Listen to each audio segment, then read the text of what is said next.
This is Portage Glacier with the lake.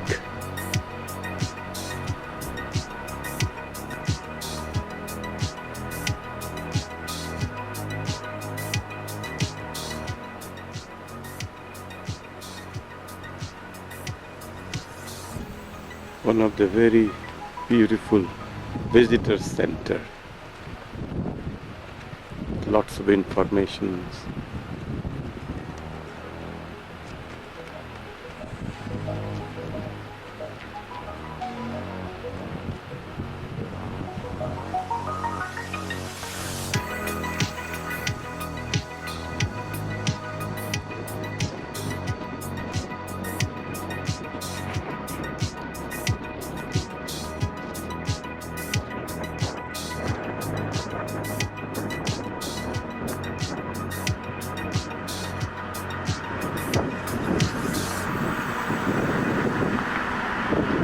We are now driving through the longest tunnel in North America, 2.4 miles long.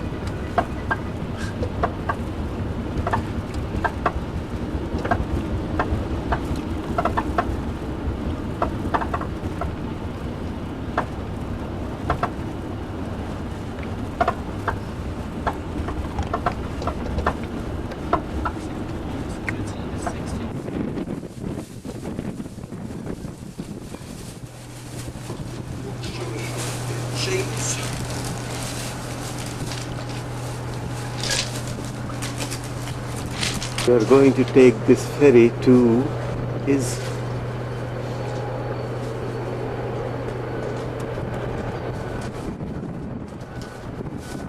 and compliance with the book car regulation. In a remote possibility of emergency aboard ship, you hear alarm bells and whistle. The signal for emergency is the ringing of the jet alarm bell. Sound the ship's whistle for more than 10 seconds. The signal for abandoned ship is the ringing of the alarm bell. Sound the ship's whistle. Children's life service will be provided by crew members in the mountain area. Now the ship's getting on the way. There's no access to the car deck unless you are escorted by a crew member. We have no parents and guardians of any children on board.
sea lions,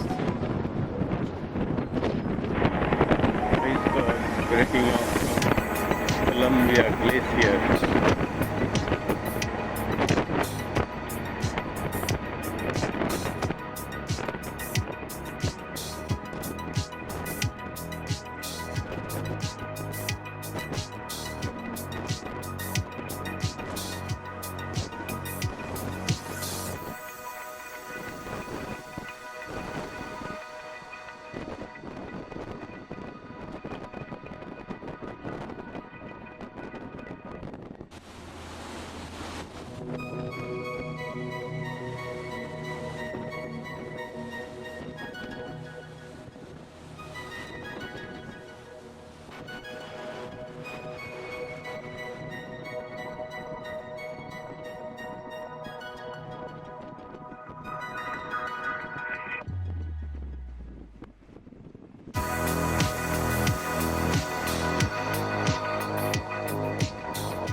That's Valdez Harbor, our destination.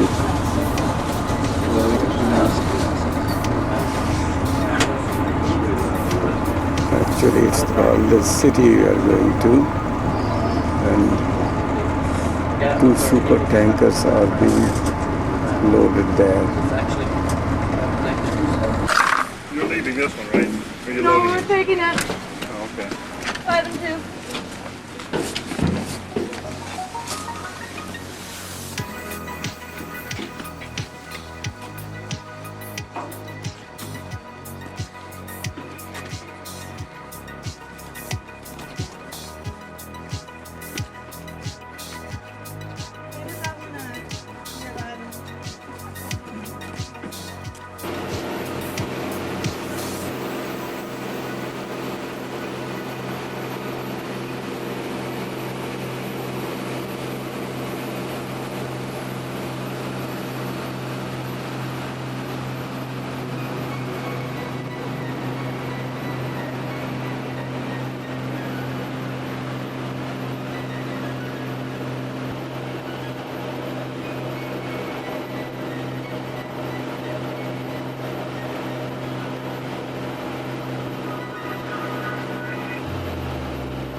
That's what my personal ones have.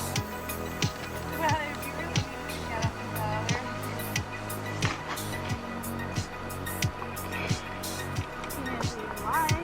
But what we do from here, now we're in the upper bay. We have one last little navigational effort, and then we're going to get in our boat and paddle to that shore at the channel.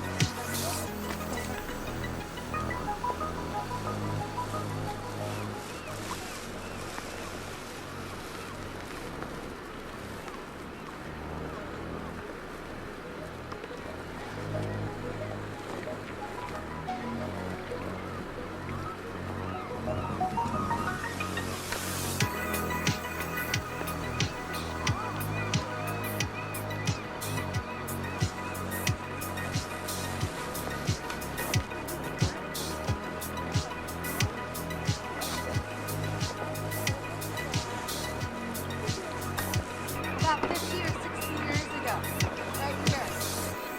And then it goes back. And as we travel along, really notice the left-hand lateral. And as we work in this way, you'll see fewer and fewer alder trees, spruce trees, cottonwood.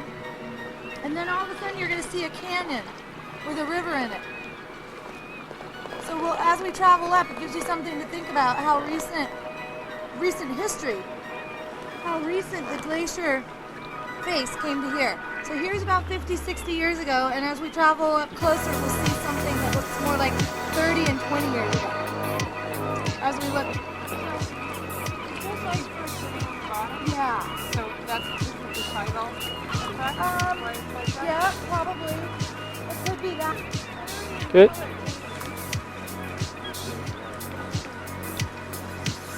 This is my hand.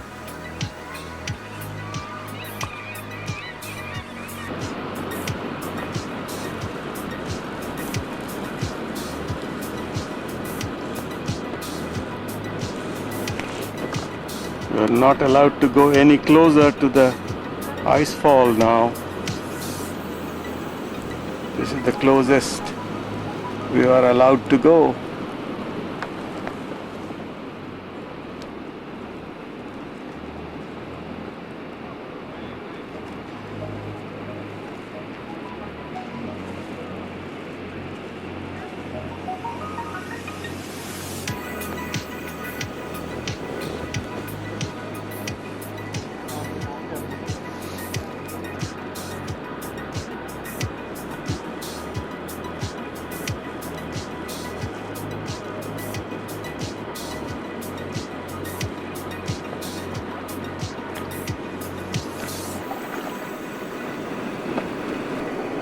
This dirty area on the left side is the lateral moraine. That is what they call it.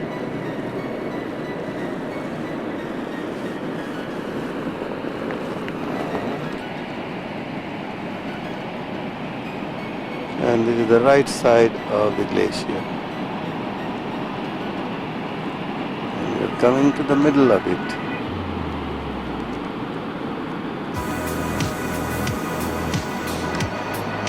The name of this glacier is Shoe Glacier.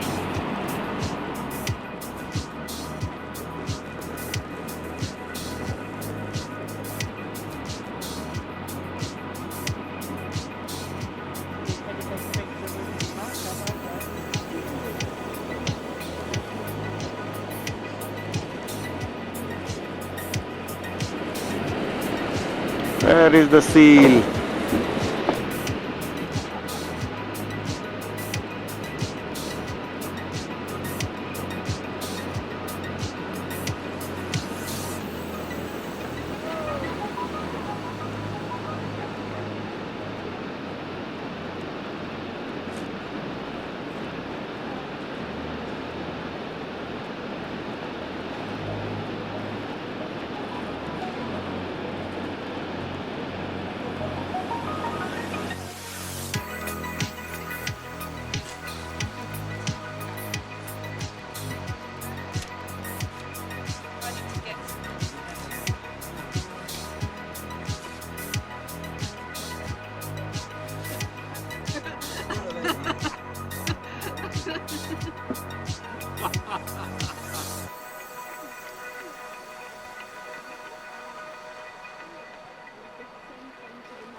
That works for me. Okay.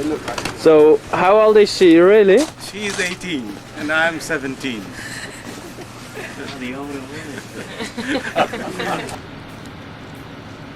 We are leaving Valdez today for McCarthy. This is the hotel we stayed in 2 nights. Much of Alaska has got that frontier look still.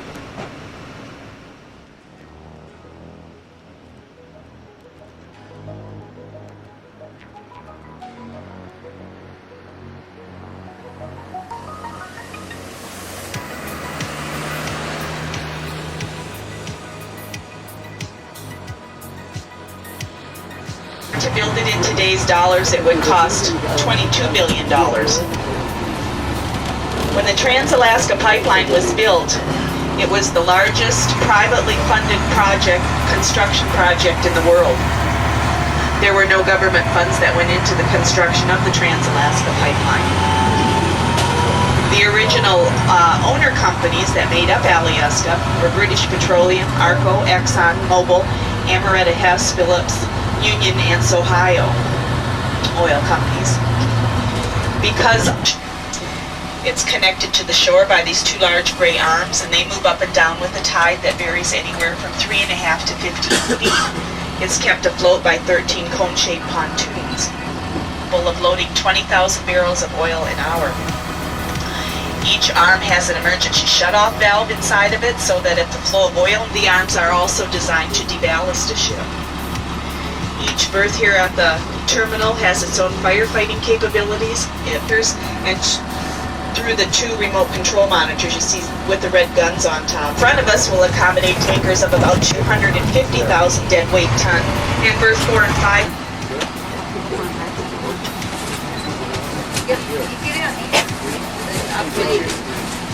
When is the water being shot out for?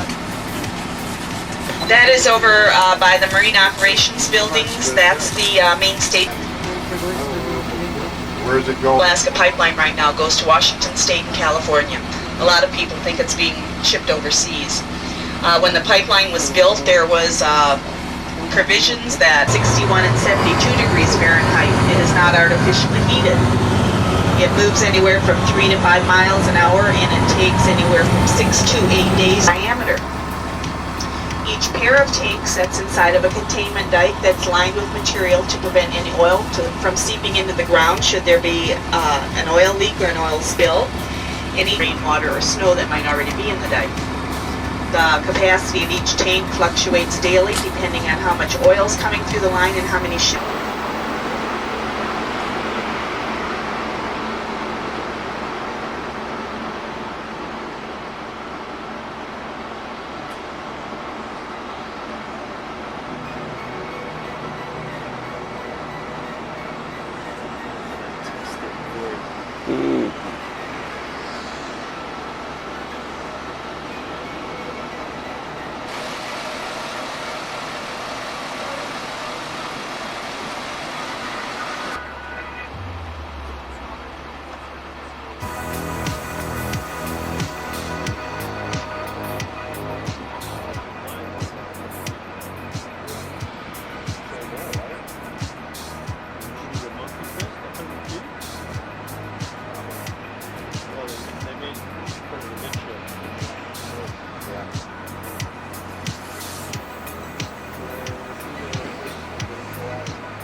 2 Valdez along with the flow of the oil, and its purpose is to scrape paraffin wax buildup from the inside of the pipe that's deposited there from the oil. It's designed around. So if anybody drove down and from that point was looking for the pipeline, that's why you didn't find it.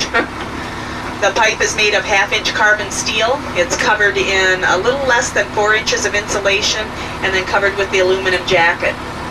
It's laid out in the zigzag design to allow for expansion and contraction from temperature changes, and also to allow for movement during earthquakes.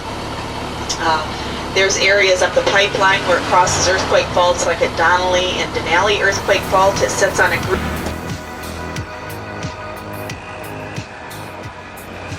We just saw this Trans-Alaska Pipeline Terminal. All the pipes were made in Japan.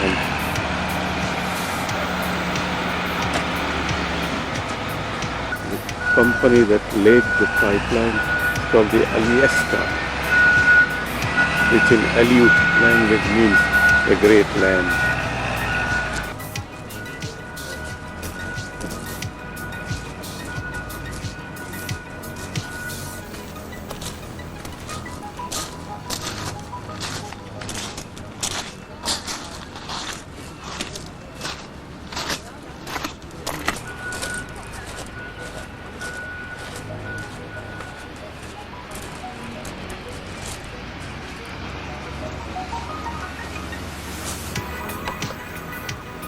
This whole place is smelling pretty bad from all the rotting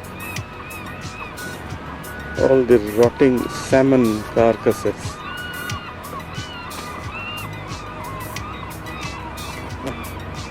The salmon has come up here and spawned after 3 years in the sea and have died after that. And all the hundreds of birds are having a feast. From Valdez to McCarthy. This is the Horsetail Waterfall.